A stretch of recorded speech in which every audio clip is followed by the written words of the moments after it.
Welcome everybody to another edition of Let's Be Frank About Sports. I am your host, Frank Agino.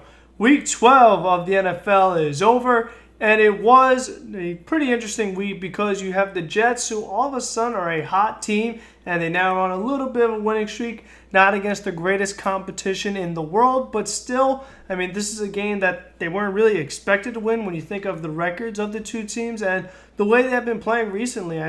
If in the beginning of the year you told me that the Jets are going to beat the Raiders when they play them this year, wouldn't have really thought too much about it. That's a game they should win. Raiders aren't that good. But similar to the Jets, the Raiders have been a pretty hot team. And even after their loss to the Jets, are still right in there in that AFC wildcard race. So the Raiders actually had a lot to play for. It's not like they were tanking and not really trying. They have their star quarterback out there in Carr. Whether he's a top 10 quarterback or not, that's not really for this podcast. But still, he's a solid starting quarterback. Definitely better than some of the other quarterbacks that are out there and that the Jets will see in the coming weeks as they continue to take advantage of this very weak schedule that they have. And that is something that a lot of people had been talking about with this Jets season, is that even though things had not been going well or nearly as well as you would have liked them to, considering how big of an offseason this was for them, having all that money to spend, having that high draft pick, another year for Sam Darnold to develop, having an offensive-minded head coach in there, you were just really expecting better things out of the Jets, and for the most part, you were not getting any of it, and they were losing game after game, having embarrassing losses. That was the other thing, too. You could talk about, being competitive, being in games, which is what we'll get to with the Giants, because they have yet another close loss. But it's like when you lose to the Dolphins in embarrassing fashion and give them their first win of the season, stuff like that, it just makes it very hard for Jet fans to really believe in this team. But they really have been able to, right the ship a little bit, finally win some games, take advantage of this weaker schedule. And for the Jets going forward, it is monumental that they continue to do that because of the very two easy games that they have coming up. They're playing the Cincinnati Bengals, who have not won a single game this season. And if the Bengals know what's good for them, they would like to keep it that way, because one of the big things for the Bengals is they're going to need to draft a quarterback, and with Tua being injured, they're going to have to look at Burrow or maybe some other quarterback. You never know who's going to slide in there at the last second. We definitely saw that in the Sam Darnold draft, where it was such a debate who was going to be the first pick, who was going to be the next quarterback, and we'll get to this later, but the final quarterback who was picked in that first round with the last pick of the first round, Lamar Jackson, front runner for the MVP, and is probably going to end up being better than all those quarterbacks. So you never know what the Bengals are thinking. They're not necessarily the most smartest organization that there is in all of football. So be interested to see what they do there. But for them, there are other bad teams in the NFL. You think of the team the Jets are going to face next in the Dolphins. You think of the other team in New York, the New York Giants, having a really bad season. Washington Redskins. So, again, a lot of bad teams. I really don't expect the Bengals to be competing that much, and even if they do, I imagine they're still going to try to lose the game as much as they can, so that definitely is in the Jets' advantage. And the other thing for the Jets that they're lucky is that they're in the AFC wildcard race compared to the NFC wildcard race, because those are two different races. The NFC wildcard is much tougher. The teams that are holding on to that second spot have a better record than the teams in the AFC. And in the AFC, we have seen a lot of teams struggling, but lately, the Browns and Steelers, they've been clawing back into it, and one of them is most likely going to end up with that second spot. One of the Jets' team in the division, the Bills, they've been hanging on to that top wild card spot all year, and they might just hang on to it for the remainder of the season. We'll see how their season progresses. Frank Gore becoming number 3 on the all-time NFL rushing list. I felt that was a big deal because it just shows you the longevity and the durability of a Frank Gore, because one thing is about running backs that we've seen is they don't last very long. And even someone like Barry Sanders, who he passed, Barry Sanders did not play nearly as many years as he should have. Especially, the other positions, you'll have guys play to a much more advanced age. But for Frank Gore, not only is he still playing, but he's still contributing. And he said in the interview that, the Bills, they fit his style, being a physical team and running the football that they do with their quarterback, Josh Allen, who, of course, was also in that Sam Darnold draft.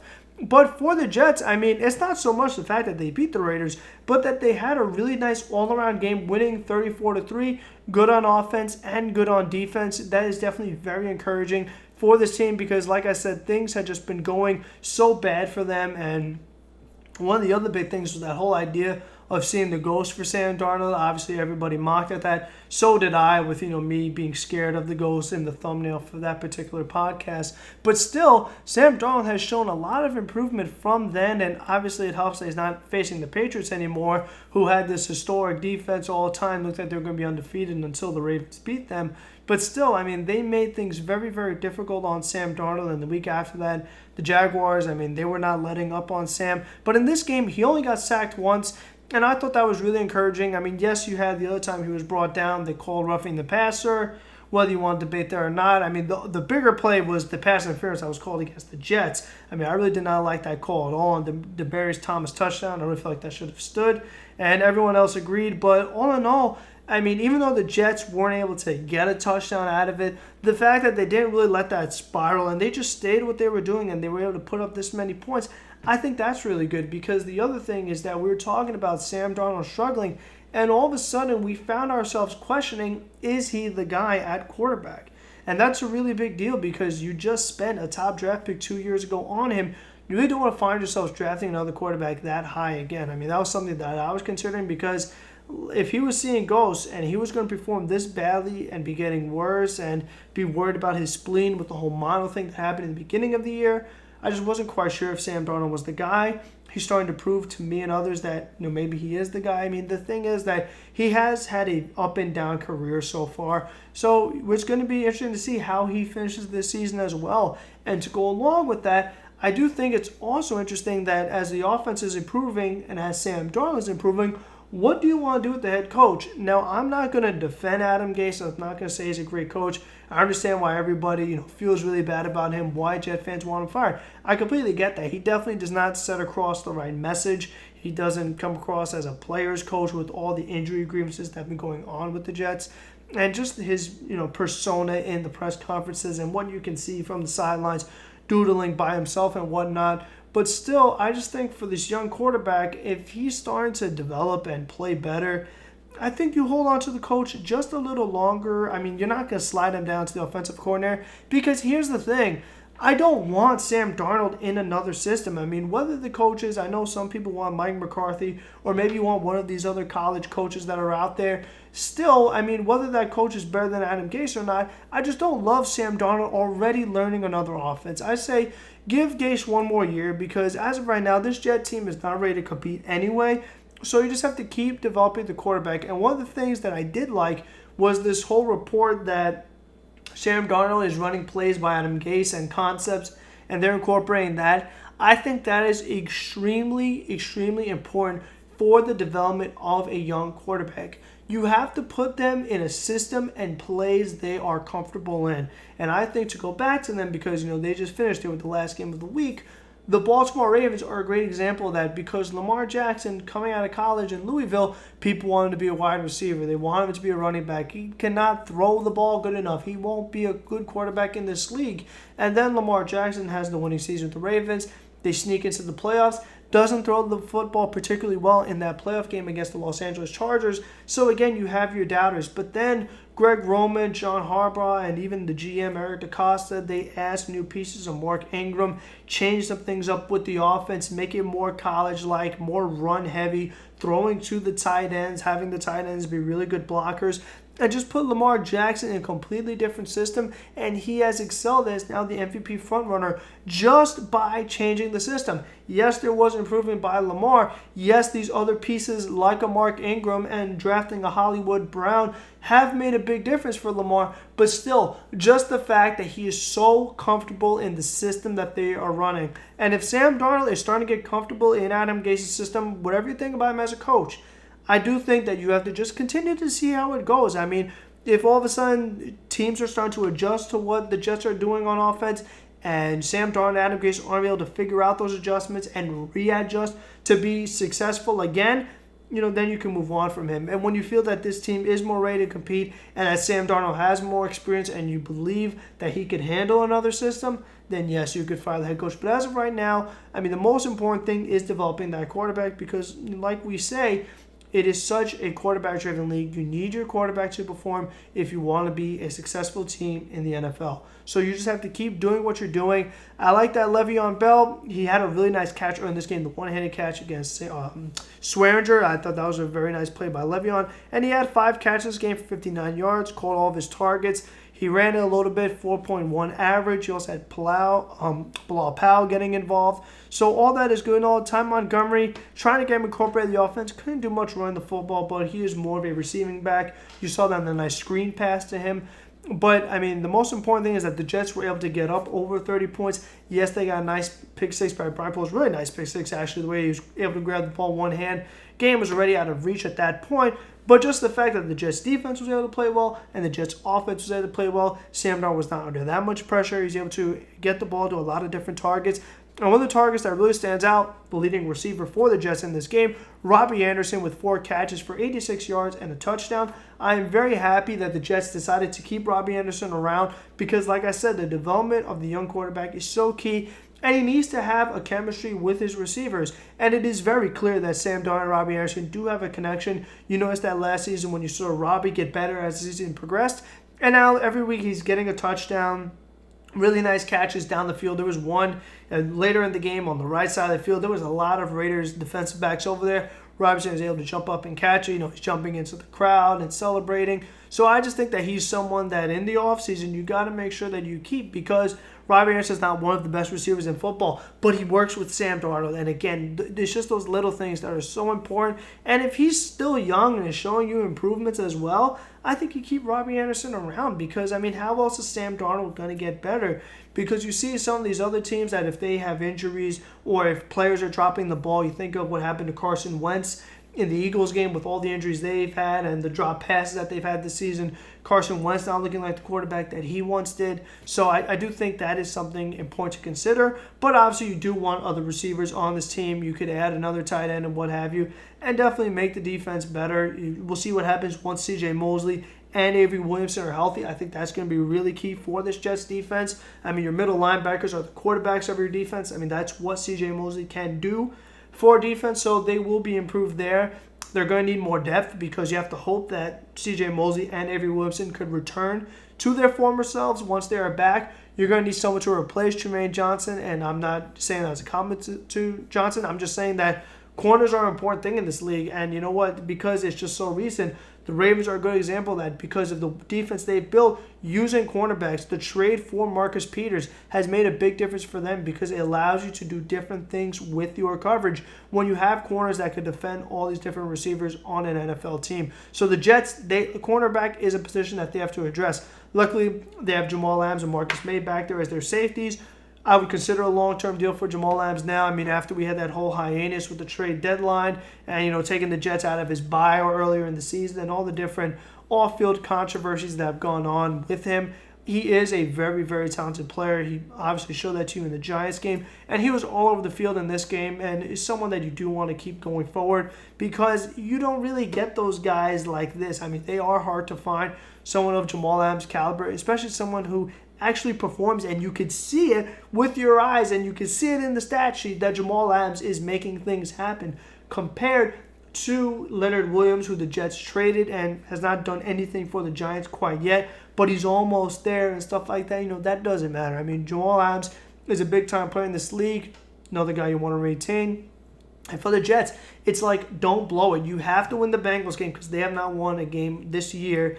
And you have to get your revenge on the Dolphins. You cannot let Miami beat you twice with how bad they have been this season. So the Jets really just have to keep it going, keep doing what they're doing. And again, you just hope that there are improvements. The quarterback's improving. Maybe the coach is improving. Le'Veon Bell is healthy. Robbie Anderson is performing. All these different guys.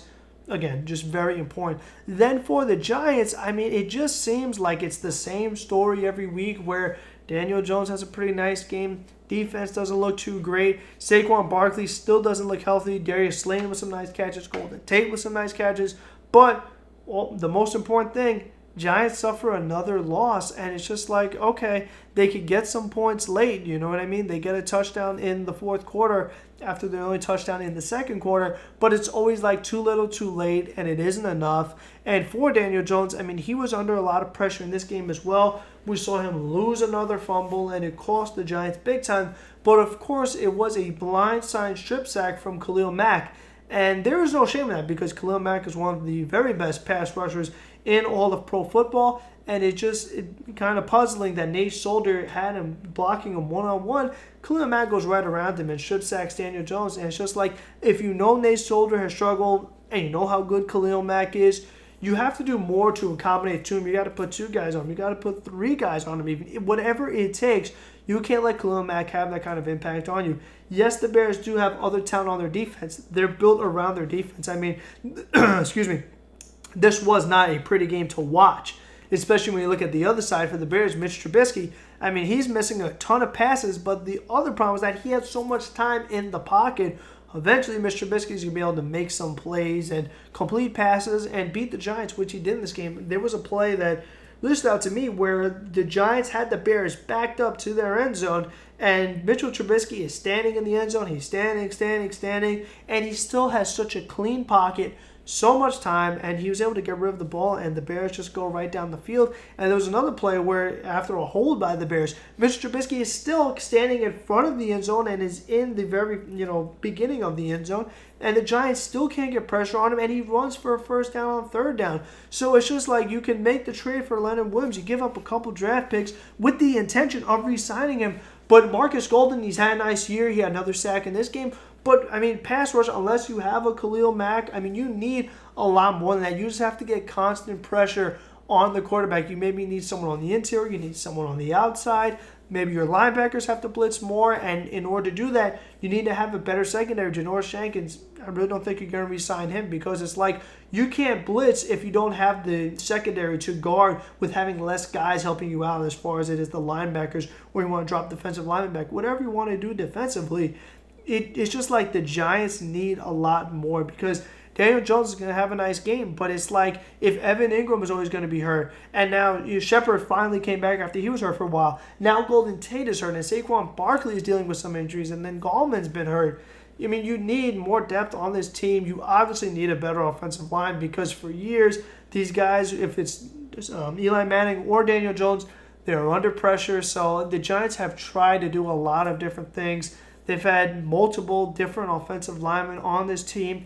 It has not made much of a difference because these quarterbacks still don't have enough time. And there were also a lot of drops in this game. There was a 3rd down where Daniel Jones goes to Saquon Barkley. Barkley's wide open, hits his hands, and he drops it. And it's like that can't happen, especially someone of Saquon Barkley's caliber.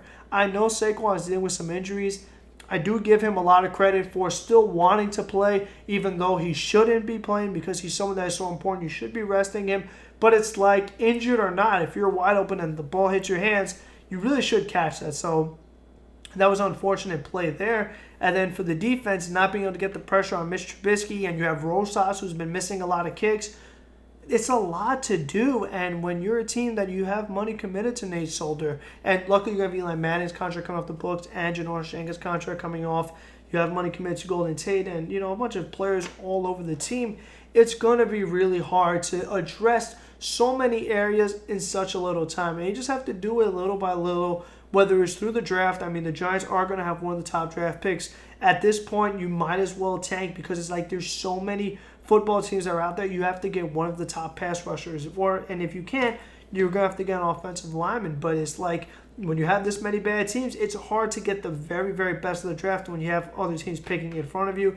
And I don't think it's worth trading up because it's just like the Giants need so much. And even if you did get a big-time pass rusher, it's not going to turn the Giants into a playoff team. There is still a lot more work that needs to be done. And I think that they have to be really conscious of that it's going to take a lot of moves, and you might have to make some under-the-radar moves. You don't have to spend money and get all the star players. It definitely helps, but again, like you're going to need more than that. So you're going to have to find guys like a Marcus Golden, who you weren't expecting much out of, but he gives you a nice season. You have to find other little pieces like that. So that is what is on the agenda for the Giants. Let's go around the NFL real quick. I mean, not too many good games that were out there. There definitely were some games that if you looked at it, you're like, okay, you know who's going to win, and for the most part, they did. But let's start with the Thursday night game, the Houston Texans defeating the Indianapolis Colts. And I mean, this game, it wasn't that great. The big thing for the Colts, not having Mack, I mean, Mack has been a huge part of their offense, and he's why the Colts, I mean, they had been competitive for a while. Then Jacoby Brissett got hurt, and they were starting to lose some games. Now they lose another one, and they're falling out of the AFC wildcard race really quick, which is disappointing because I've talked about them all year. They're a team that I like just because of how well they performed without Andrew Luck, and it was so all of a sudden they didn't really have time to prepare for it or adapt, and they just rolled with what they had, and you give credit to head coach Frank Reich and company. But the other big thing for the Colts, Eric Ebron going on IR and is out for the season. He was the leading receiver for the Colts in this game with 44 receiving yards. I know that isn't much. Jacoby Brissett only had 129 receiving yards on the game. Houston was able to control the ball. I mean, you had Carlos Hyde with a pretty nice game on the ground. Will Fuller with 140 receiving yards, throwing DeAndre Hopkins for a couple touchdowns. Deshaun Watson having a better game compared to his previous game against the Ravens, where the Texans were only able to muster 7 points in a big game for them because they are the division leader in the AFC South. So, they needed this Thursday game definitely, and they did get it. Again, not a great game, but the Texans, they needed the win. They got the win, and that's all that matters because for the Giants, you could say, like, okay, well, a lot of these losses are close, but it's like there is nothing good that comes out of that after having close losses, especially in a sport like football when there's so few games. It's win or loss, and if you have a loss, no matter if it's a tough loss or a blowout, whatever it is, a loss is a loss and a win is a win. So for the Jets as well, that loss against Miami, it's pretty big because that's another win that you really should have, especially with all the games that you blew. The Buffalo game still stands out from week 1. And still, it's just like the Jets obviously should be better than what they are now. They're trying to make the most out of it late. But still, back against the Texans, they got the win they needed to. Seattle Seahawks defeating the Philadelphia Eagles. Russell Wilson, I mean, not his best game, but he still was able to make it happen. Obviously, he had that really nice flea flicker, and he was able to get 200 receiving yards. He threw an interception, but he also got sacked 6 times. And you know what? That's what's going to happen when you're going up against this Philadelphia defense that has a lot of nice players. Nigel Bradham and Fletcher Cox and Ronald Darby and Vinny Curry and Brandon Graham. I mean, Malcolm Jenkins. There's a lot of good players on that Philadelphia defense. They were able to get pressure on Russell Wilson, but it wasn't enough because they were not able to stop Rashad Penny on the ground, who ran for 129 yards, along of 58 on 14 carries. And none of the Seattle receivers were able to do much, but for the Eagles, I mean, you're down Lane Johnson at right tackle. You don't have Alshon Jeffrey and Deshaun Jackson, two of Carson Wentz's big targets as far as receivers. You had their right guard, Brandon Brooks, go down, and he is a guy that they just gave a good amount of money to. Just gave him a contract extension. So you're down your right side of your offensive line, down a couple of receivers. You're down Jordan Howard at running back. So it's a lot that Carson Wentz had to overcome. Had an okay game, still had a couple of picks. Zach Ertz, luckily he still has him. I mean, that's his safety blanket. And he gets 12 catches for 91 yards. But still, it's just like Philadelphia Eagles, they're going to be a really interesting team to follow as the season goes on because they're fighting with the Dallas Cowboys for that division in the NFC East. And you know that the Eagles have the easier schedule, but like we talked about the Jets, you got to take advantage of it. So we'll see what happens with them. Steelers beating the Bengals 16-10. The Bengals, I mean, they continue to lose games. They have not won a single game this year. The Pittsburgh Steelers, after having a really slow start, having Ben Roethlisberger get hurt, they now have a 6-5 record. And the interesting thing about this one was Mason Rudolph being benched and Delvin Hodges taking over. And for the Steelers, I think it's a good idea to do that because now you have a game with the Browns coming up. And after what happened with Myles Garrett going after Rudolph, which, I mean, that was something that I still can't quite get over because it was just so crazy and unexpected and really uncalled for, especially even though Myles Garrett wants to say it was a racial slur from Rudolph. Why'd you wait till a week later to say that? I really think that was an easy out that he was trying to get. I mean, we have no way of knowing if that happened because we were not standing there on the field to hear Garrett or Rudolph. But I think for his sake, it's good that the Steelers benched him and he gets to protect his head and his skull from the Cleveland Browns. And obviously Myles Garrett won't be out there, but still, I mean, Cleveland played a very physical game. I mean, you think of Juju Smith-Schuster not being able to play in this game. You think of the other receiver for the Steelers that went down that game with his ear bleeding. You definitely want to protect your guys against Pittsburgh. And speaking of the Browns, they beat the Dolphins 41-24. And now the Browns, they're 5-6, so they're getting there. But still, it's just like they're now playing more like the team that we expected going into the season. They had really high expectations. They were supposed to win the division. Now they're multiple games behind the Ravens. But now it's like the Browns and Steelers are starting to wake up. We'll see. And they're going to be fighting for that second wild card spot. And it's going to make for a good game between them next week, especially after what happened on that Thursday night football game. Bills beating the Broncos 20-3. You had a battle of the Allens, Josh Allen versus Brandon Allen. And, Brandon Allen, he's not a very good quarterback. And the Broncos, they've had a really bad year. Joe Flacco's out. Bradley Chubb is out. So the Bills, like I said, they've been holding on to that wild card spot. They've been a real big surprise team. And they did what they've been doing all year. They played good defense. Josh Allen, he didn't have to do much, but they ran the ball at Singletary, ran the ball at Frank Gore, and Josh Allen gets some rushing yards of his own, and Buffalo wins. Redskins defeated the Lions, and this game is disappointing because without Matthew Stafford out there, the Lions don't have much. And even if Washington wins this game, Dwayne Haskins didn't do much. The thing that stood out the most was him taking a selfie. Instead of doing the quarterback kneel that Case Keenum had to do for him, McLaurin had a nice game, 72 receiving yards. But still, it's just like the Redskins don't impress you, the Lions don't impress you, so that's not really an appealing game. Next one, the New Orleans Saints defeating the Carolina Panthers 34-31. A better game for Drew Brees because he had more time in the pocket. I mean, the way the Falcons were able to put so much pressure on him and the bad year that they've had, to beat the Saints by such a large margin was really surprising, but the Saints were able to bounce back. You had Murray running, you had Kamara running, Michael Thomas 100 receiving yards, Jared Cook 100 receiving yards, Drew Brees, good completion percentage, 3 passing touchdowns, and then Kyle Allen, he had a good game as well, but he did get sacked 4 times, so this time it was the Saints that were putting pressure on the quarterback. McCaffrey, a pretty good game, more in particular receiving with 70 yards, catching all 9 of his targets.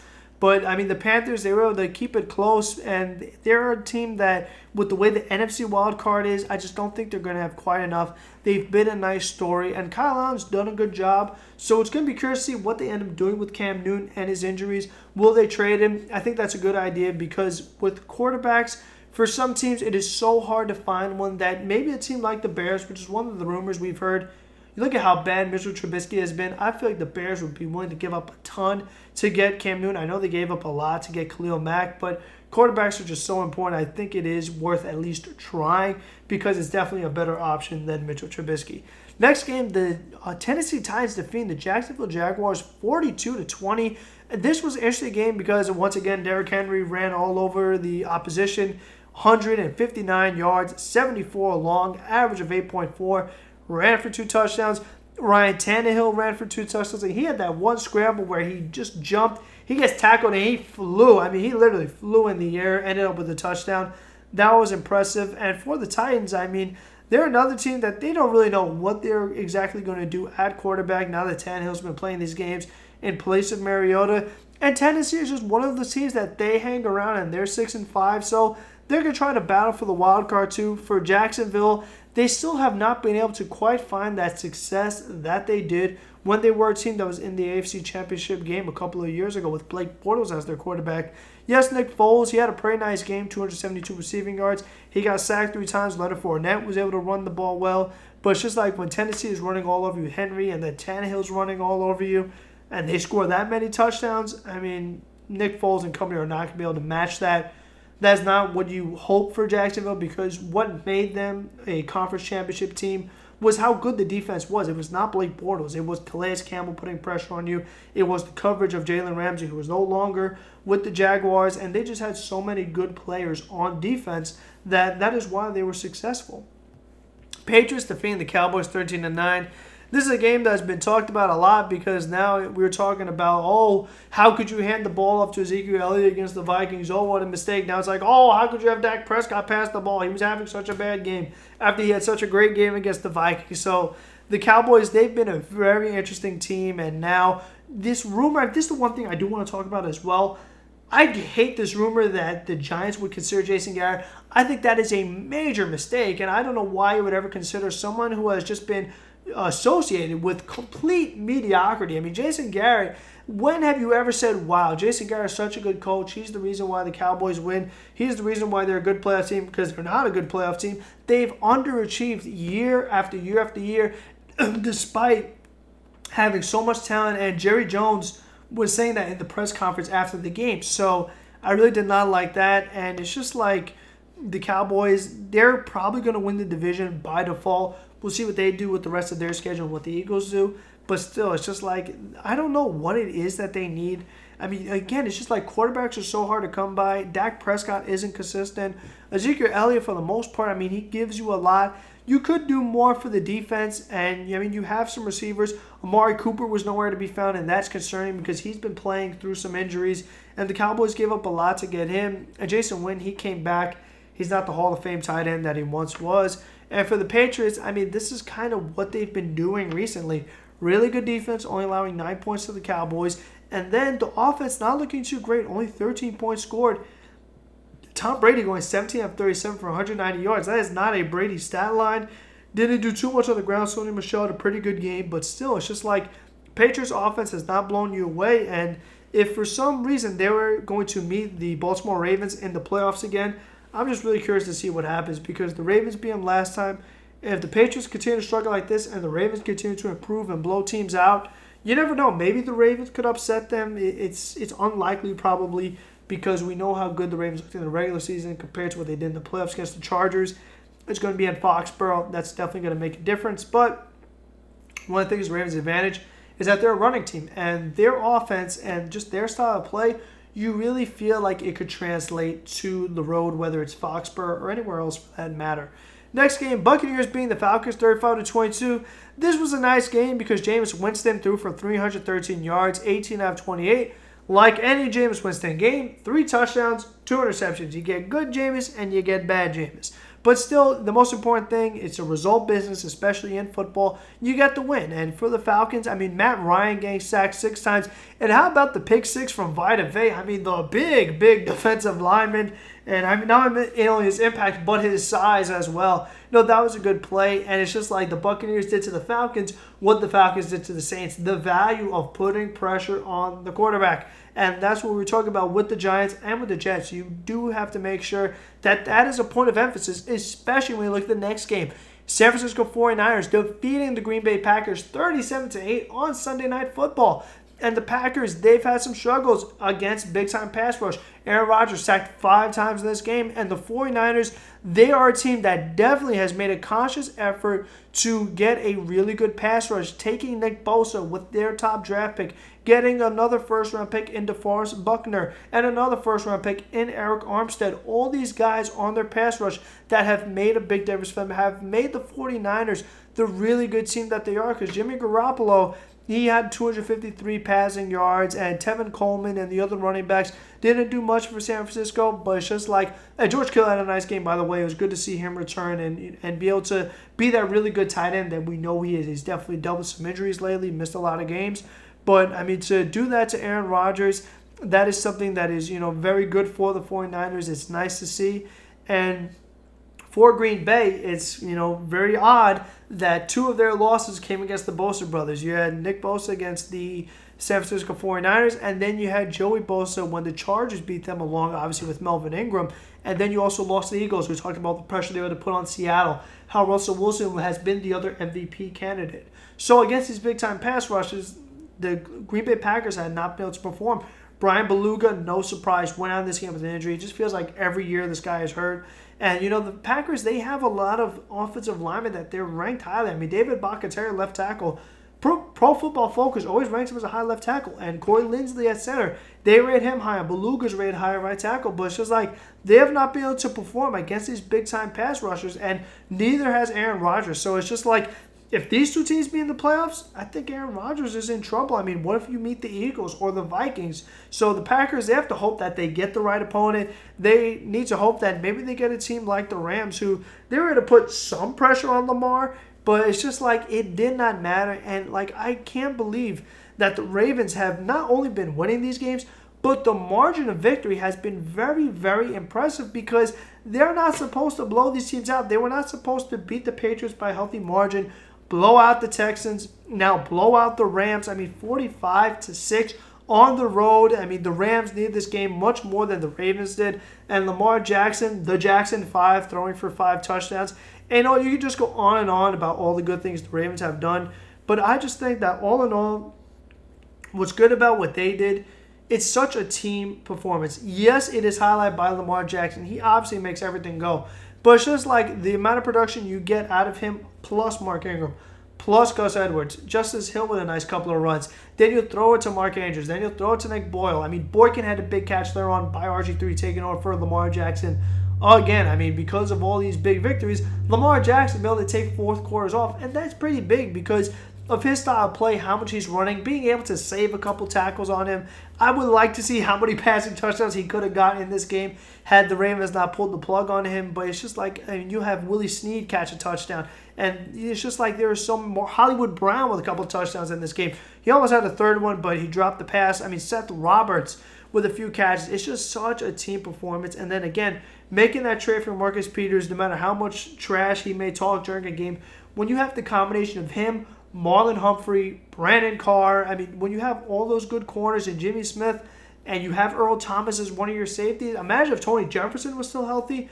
The Ravens secondary has been much improved since the Peters trade. It's allowed them to do so much more defensively. You think of the double corner blitz they sent in this game where Jimmy Smith brought down Jared Goff and just threw him on the ground.